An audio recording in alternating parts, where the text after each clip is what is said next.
We'd like to welcome you to our online Sunday gathering. It's so good that you could be with us this morning. Last week, I mentioned that we will be taking a break from our usual teaching series, Unquenchable, through the book of Acts. And we're going to be spending the next few weeks just continuing in the book of Jonah. And we're going to look at what it teaches us about the nature, the heart, the character of God.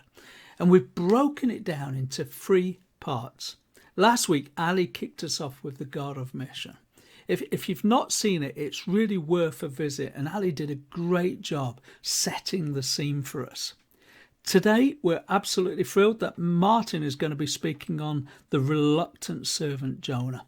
So be sure you don't miss that. It's a real treat. And next week, I will be continuing the story with God's scandalous mercy. So before we start, let's pray the prayer that Jesus taught his disciples to pray.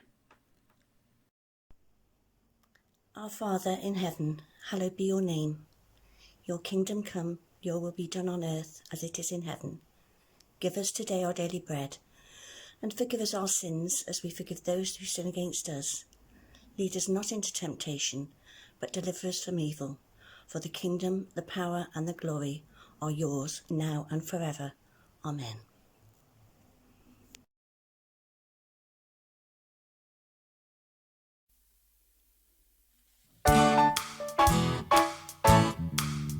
Repent, turn round, go back the other way.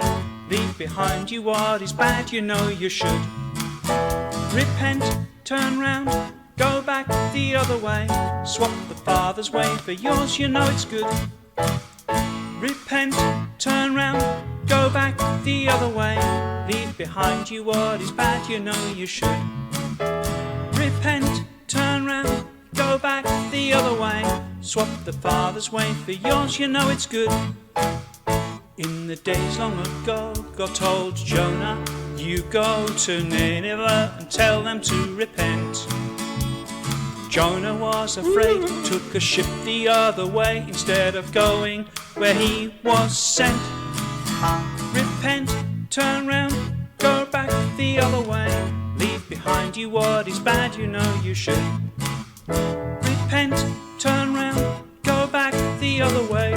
Swap the Father's way for yours, you know it's good. God sent a storm and a big fish along, and Jonah ended up in its tongue. Down in there he was sad, 'cause he knew he'd been bad. So he said sorry for what he had done. Repent, turn round, go back the other way. Leave behind you what is bad, you know you should. Repent, turn round, go back the other way. Swap the Father's way for yours, you know it's good.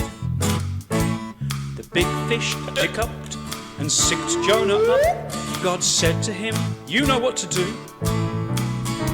So Jonah kept his head, told the ninnies what God said, and all the ninnies repented too. Repent, turn round, go back the other way. Leave behind you what is bad, you know you should. That's right. Repent, turn round, go back the other way. Swap the Father's way for yours, you know it's good. Are you listening? Repent, turn round, go back the other way. Leave behind you what is bad, you know you should. Oh yes. Repent, turn round, go back the other way. Swap the Father's way for yours, you know it's good.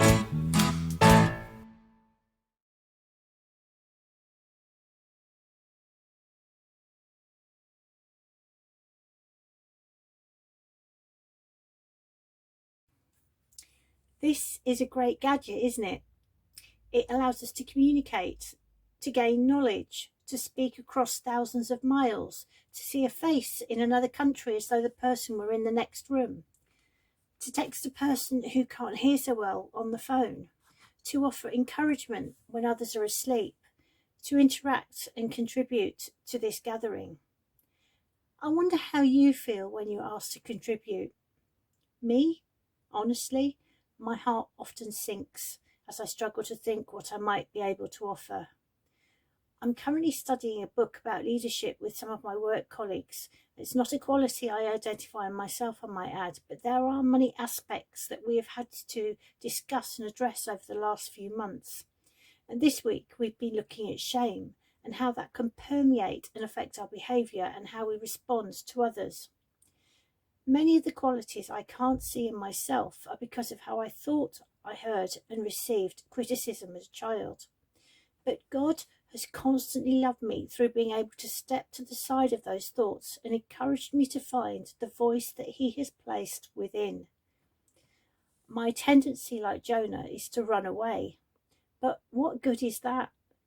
It simply confirms how the devil would define me as inadequate, unintellectual, not academic, and not clever. But God has a purpose for each of us, which includes being a part of this community right now. None of us, I think, would choose to take the time to record things for the gathering. We all have time constraints, work commitments, family. We may be overcome by emotions on any given day, and many of us feel technically very poor and concerned about how we're going to come across on camera. They're all valid reasons, but I still believe that despite those issues and vulnerabilities, including those God-given emotions, we all have the capacity. So if you'd rather run away like me and Jonah, you can't see the skills and the gifts that God has placed in you very clearly, why not spend some time asking him about it? Or perhaps ask someone else you trust, what do they see in you? Consider coming out of the shadows, because it's never as bad as you think it's going to be. In the long term, as missional groups, we're all going to have to be greater contributors within our own local communities than we have been. This seems to be a good place to start, doesn't it? Amongst folk we know, love and trust. You may be surprised yourself, and something else amazing about the gifts that God has placed in you. Fear is a natural response, and one I battle with whenever I'm asked to step up. But if I listened to that all the time, I might as well spend my life standing behind a pillar. However, the truth, as we know it is, that thankfully God directs our actions. He lives in those moments with us. He doesn't push or hurl us out into the limelight. He gently takes our hands and stands alongside. Actually, he envelops us. And that sense of fear won't go away, but our ability to see it for what it is will become the thing that we see more clearly over time. This is not a judgment, it's simply an encouragement that in all things, in all our endeavours, God goes before us.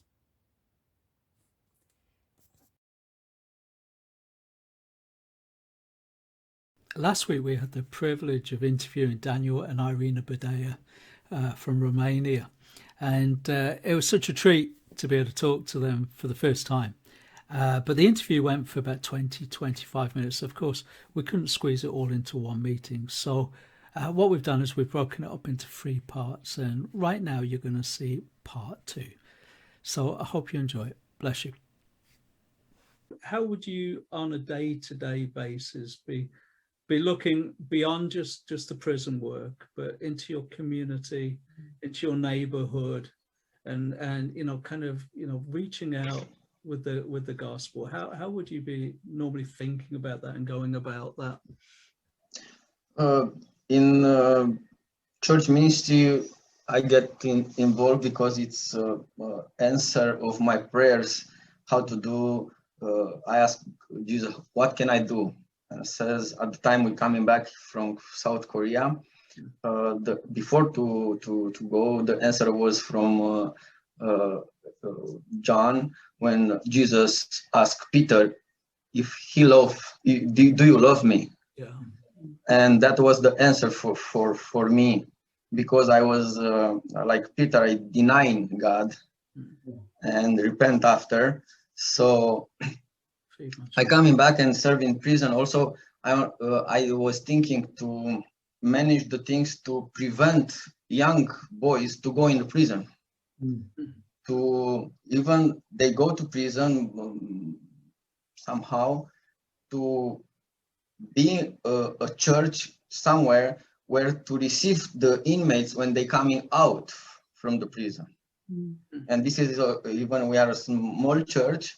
The vision, one of our goals in the vision is to be a church where the inmates, after they are released, to come in and to feel welcome. You know, not everybody have the, I don't know, maybe the wisdom, maybe it's too much saying wisdom, to welcome ex-inmate. Many people, they are scary, many people are, and it's normal, no? Because you don't know the man, you don't know what he did before, how he is. But in my case, I know. That's it. I know many things, so I can handle some things. So we want to do this. Beside that, the vision is to go out on the street, and we have a project right now when we help some children because they don't have they didn't have electricity and water. Right. And they cannot, from last November until February, they don't go at school. They cannot go on also online. Right. In one visit in the neighborhood, I saw that need, and I said, and God put me to two questions. These kids, compare with your kids, what they will do in their life? No chance. And you wait them in the prison to tell about me. Wow. And I says, wow, but we don't have computers, we don't have webcams, we don't have internet so good on church. How can I do? I start to pray, I start to require help and we grab some old computers, we buy some webcams, we try to have a good internet. And from January, we start with these 3 children. Wow. Now they go back to school.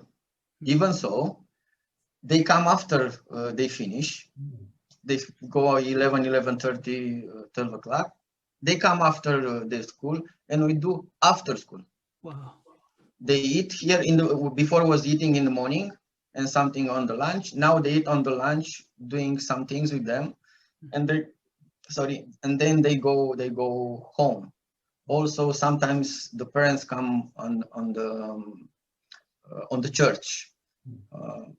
So we try to involve in the community to see the needs.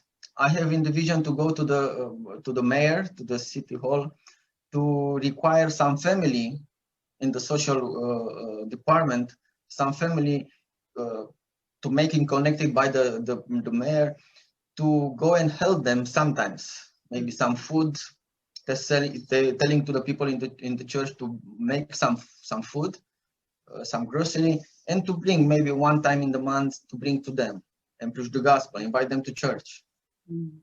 Also, when it's in the street of the church, or somebody knows it's a funeral or it's something,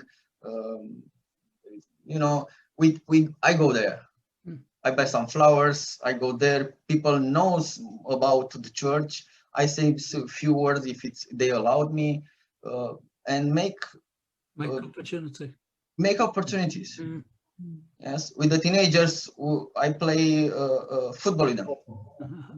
Yeah, I like to play football. I was one of my dreams, because some medical problems in the youth time, I cannot go to doing a job, being a professional, but I can do it. Yeah. You now still love it. Yes, I still love it. Yes, and I do that. Also, I put in the vision of the church all the streets to pray every week for 5 streets from the Ovidiu city. Interesting. Yeah. Yes. So for the moment we stop that, because the vision is we pray for 5 streets every week. When we finish, we take 5 streets every week groups of two, and we just walk in that streets and praying in the time we walk. After finish again this step, we take some flyers, and even we know people, even the people are on the streets, we give some flyers with a verse from the Bible with the invitation of the church. We stop that because we cannot go outside for the moment, but when everything will be back in the normal, we will continue to do that. That's wonderful.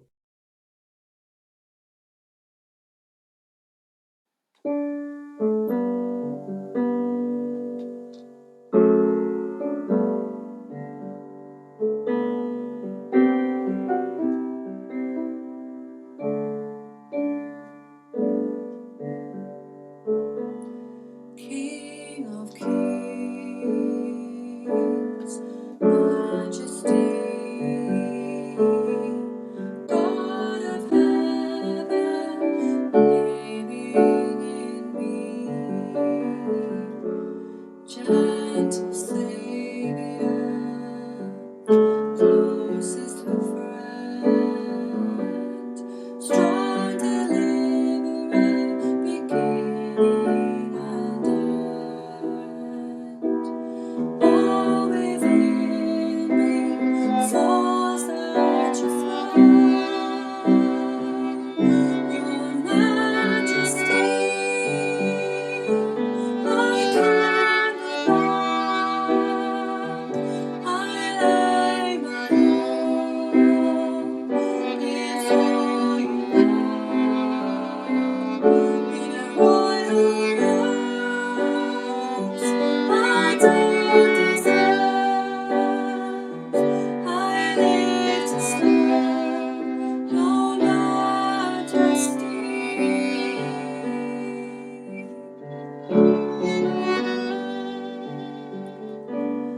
Earth and heaven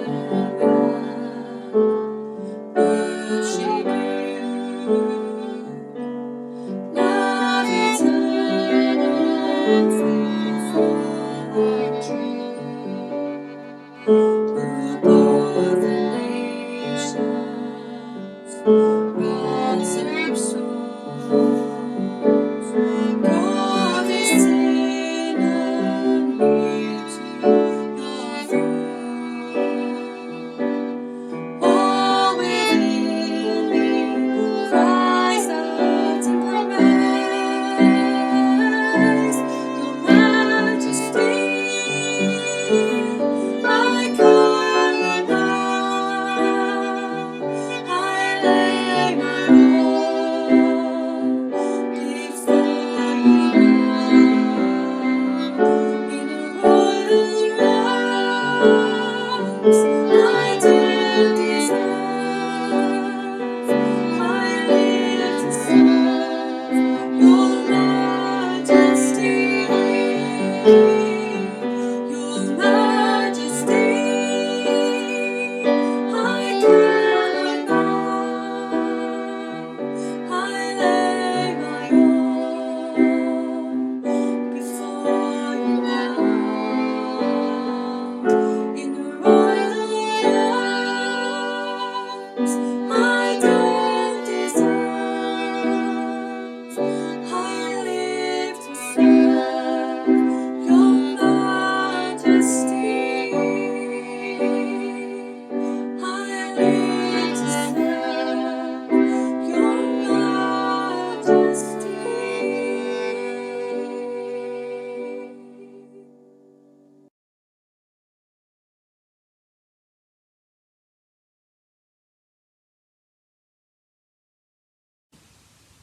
Good morning.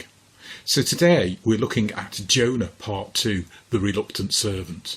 Now when I first picked up the book of Jonah, it's only 4 short chapters, but I found it contained so many messages on so many different levels. However, this morning I wanted to explore Jonah's reluctance to do what God had asked him to do. Jonah. Who, me? Jonah, get up and go to the large city of Nineveh and preach against it, for their sin has come up before me. You want me to go and preach to those warmongering, murderous, heathen, evil Ninevites? I don't think so. Well, let's face it, they deserve everything they get. So, as we heard from Ali last week, the Ninevites were not very nice people. And I don't know about you, but if I was asked to go and preach to people as evil as that, I think I might have felt the same. So anyway, Jonah decides he's going to run, thinking, if I go the opposite way and distance myself from God, then maybe he'll find somebody else to do the job. So he heads off to Joppa, to the port, in the hope of getting a ship to Tarshish. Oh, it's a bit busy down here, isn't it? All right, lads, where are you off to? Where are you sailing to? Tarshish. Really? That is just where I want to go. You got room for a little one? Yeah, I can pay you. Yeah, fine. Count me in, guys. Yay! We're off to Tarshish. So not long after they set sail, the Lord sent a massive storm which threatened to sink the ship. The sailors feared for their lives and began praying to their gods for help, even throwing valuable cargo overboard in the hope they might keep the ship afloat. But then the captain looked round and he noticed Jonah was nowhere to be seen, so he headed below the deck to look for him. And where did he find him? Asleep. "How can you sleep?" he said. "Get up," he shouted, "and call on your God that he might save us." Then the sailors threw lots, and they decided it was definitely Jonah who was to blame for this storm, so they brought him up on deck. "Okay guys, yes, you're right, it's me. Don't bother praying to your false gods. They cannot help. You see, I'm a Hebrew, and I worship the one and only true God who made the sea and the dry land. And I'm on the run from my God, you see, and it looks like he's found me. Throw me over the side and the sea will become calm for you. It's the only way." "What are you doing? Rowing against it won't help. It's useless against the power of my God. Do what I say and throw me overboard now. It's the only way."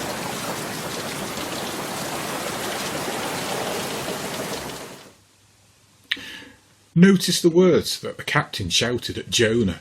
"Get up!" Well, we heard them before. And I wonder if it's that perhaps prompted Jonah to finally admit to himself that he can't run from God's will. And it's also ironic that he doesn't want to preach to those Gentile heathens, yet what's he just done? Also the fact that they didn't just chuck him overboard when they found out it was his fault, but they actually tried to save him by rowing against him. Maybe God was reminding Jonah that Gentiles are not all that bad. So Jonah is now in the sea, sinking. Is this the end for him? No, but you see, God had a plan, because a large fish came and swallowed Jonah whole. So what does Jonah do once he's inside? Well, he prays, which we read about in Jonah chapter 2, verses 1 to 9. "Lord, I've messed up big time here, haven't I? I tried to run and hide from you, but you were there always, weren't you? I know it's you that threw me into the water, and I deserved it, for I turned away from you. And as I kept sinking deeper and deeper, and then I tried to fight against it, but I was dragged down even deeper. And Lord, you realised it was me that had brought it upon myself. It was my own fault. And when I had lost all of my strength and was ready to give in to my faith, Lord, I remembered you, and I cried out and asked for mercy that you would save me. And Lord, you did hear my voice when I cried out, and you saved me, turning my eyes back towards you. So Lord, I thank you. Lord, I now realise that resisting and running from you was like being an idolater. Lord, I promise to honour my vow to you, and I will do whatever you ask me to do."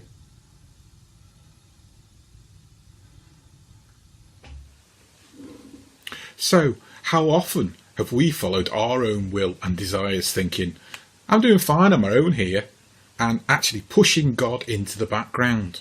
But then, inevitably, it all goes pear-shaped and we land with a bump, and then we suddenly cry out to God, Lord, please, please, just get me out this mess. Come on, Lord, get me out this mess. I'll do anything you want, promise. And you make promises of all sorts. And then, quite often, once you get out of the mess, you start putting some caveats in there, saying, well, when I said I'd do anything, I meant I'd do anything as long as I'm kind of comfortable doing it.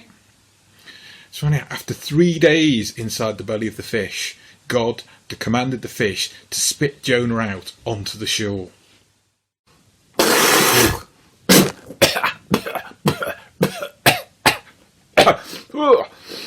What is that smell? I think it's me.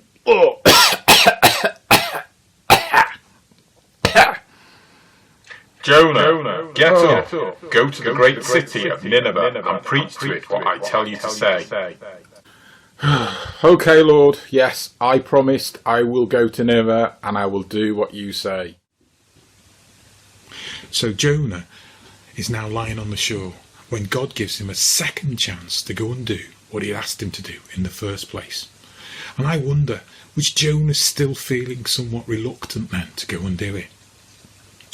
And I looked at what does reluctant actually mean. And it says, if the adjective reluctant applies to you, it means that you are undergoing some inner struggle and are unwilling or unable to decide. So when we call him reluctant, I wonder, was it, no, I totally refuse to do it? Or was he just struggling with his inner thoughts?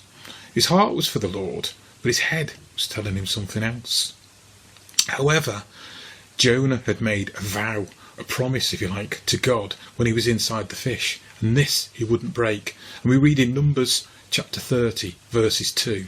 If a man makes a promise to the Lord, or swears that he will keep his promise, he must not break his word. He must do all that he said he would do. Whoa, how big is this city? It's massive. It's going to take a good 3 days to walk all the way across it. I don't know if I can do that. I've been walking all day and I'm tired. Look, there's a few people around. Right, that's it, Lord. Here goes. I'm going to tell them what you asked me to say to them. In 40 days, Nineveh will be overturned. Right. Job's a good one, Lord. Right, I'm off. I'm going to go back up that big hill up there, sit back and watch the fireworks as you carry out your threat.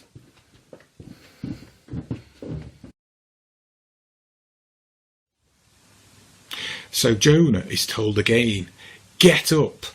Now that's an action word, to physically go and do something. But again, Jonah does the least that he needs to do, because we read in verse 3 that Nineveh is a vast city that would take 3 days to walk across. But Jonah, he's only 1 day in when he starts to deliver his sermon. Just 5 words in Hebrew, which translates to 7, 8 words in English. And he shouts out, in 40 days, Nineveh will be overturned. That's it. In 40 days, Nineveh will be overturned. It's very simple. No mention of God. No mention of what they need to do. But Jonah had kept his promise to God, and he delivered what he'd been asked to do. But then what did he do? He walked back out of the city, sat on the hill, watching, waiting for God to carry out his threat. But what happened next was amazing, because we read in verse 5, the Ninevites immediately believed God, declared a fast, and all of them, from the greatest to the least, put on sackcloth. I imagine it as a Mexican wave. First a couple of hands started to raise up to God, and then it just grew and grew and grew until it went across the whole nation. And in verse 6 we read that it even reached a king who took off his robes, put on sackcloth and sat in ashes, and then he issued a decree.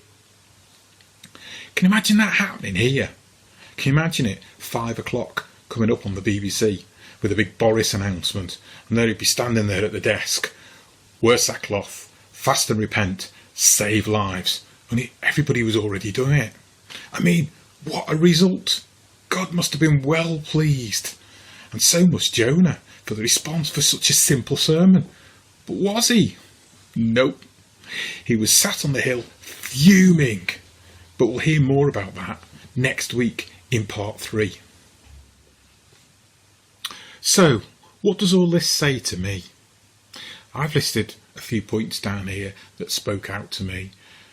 So firstly, when God calls you to do something, it's probably far less hassle to do it than try and run and hide. And even if we do walk away from God, he'll never leave us. And when we realise this and cry out to him, he's there waiting with open arms. God's always prepared to give us a second, third, fourth, fifth chance when we do mess up. I don't need to have a theology degree or be able to preach for 2 hours to be used by God. Just keep it nice and simple. Let's face it, Jonah, one sentence, but it was a message direct from God. And look at the power and the result it had. Even when Jonah was on the boat, all he did was he actually pointed them to the true God by not denying his own God. Then try not to be reluctant. I ask myself, is it that I don't want to do it? Or is it an inner struggle with myself? Is it lack of confidence? Is it worry about failure?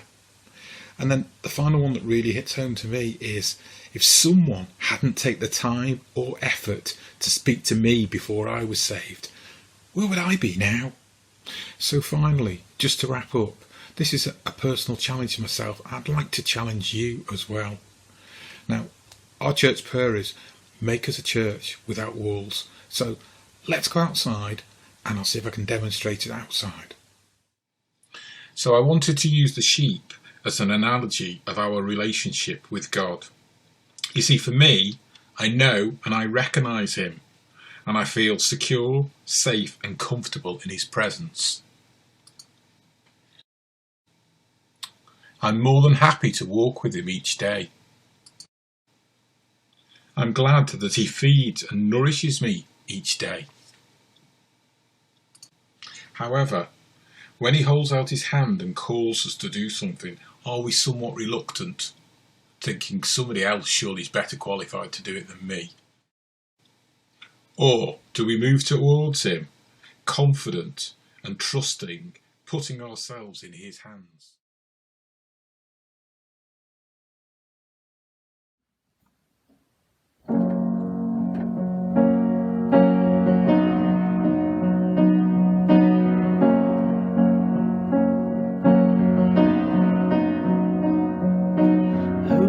Oh Lord, could save themselves, their own sin could heal.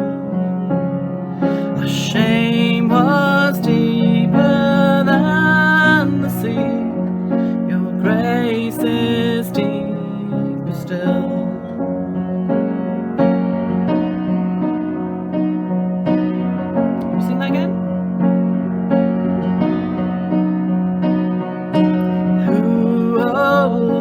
Could save themselves, their own sin could heal.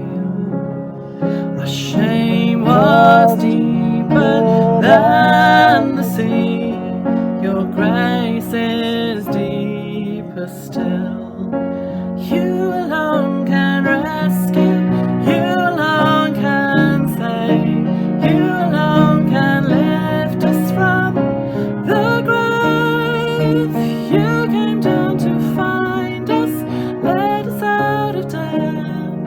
To you alone belongs the highest praise.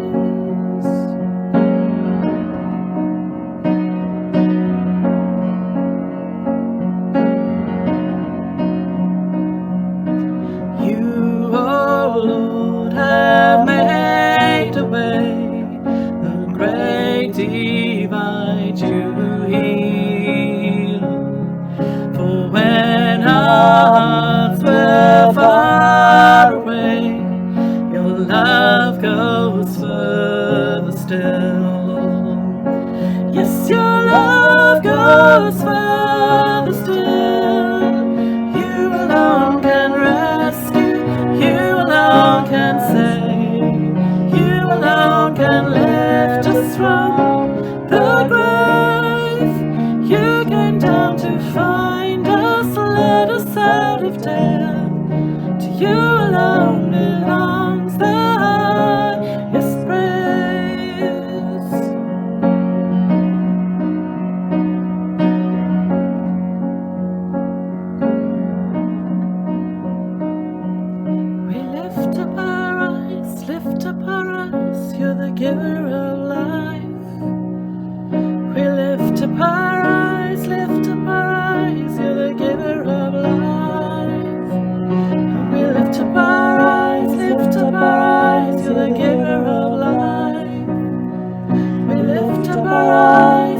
abides, you're the giver of life. You alone can rescue, you alone can save, you alone can lift us from the grave. You came down to find us, led us out of death. To you alone belongs the highest praise. To you alone belongs the highest praise.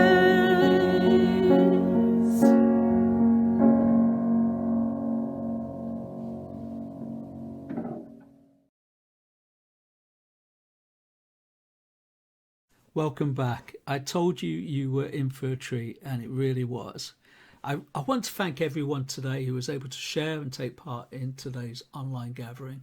We realise that it's a big ask every week, constantly seeking contributions for our online gathering, but we believe and uphold the idea that each one of us has something to bring that's of immense value to the whole church. It's true to say we could produce videos where you only hear one or two voices or see one or two faces. But at RCF, we want to embrace the gifts of each individual member of the body. We want to hear what God is saying to you and through you. We believe in the priesthood of all believers, not just the ministry gifts of a few. We would also like to hear from anyone who's been able to tune in and take part in this online gathering today, or some other later part in the week. How have you been encouraged today? What has God spoken into your life? Get in touch with us. Email us at kurt-rcf@gmx.com. But before we close, we're going to pray together our RCF family prayer. And it goes like this. Father, make us a church without walls, where Jesus Christ is the core of everything that we do. Teach us how to love people better. Help us make disciples. Holy Spirit, equip us for reviving faith in our own communities. Keep us growing and maturing in you. Amen. And now we're going to say the grace together. The grace of our Lord Jesus Christ and the love of God and the fellowship of the Holy Spirit be with us all evermore. Amen. Bless you all and look forward to seeing you next week. Bye-bye.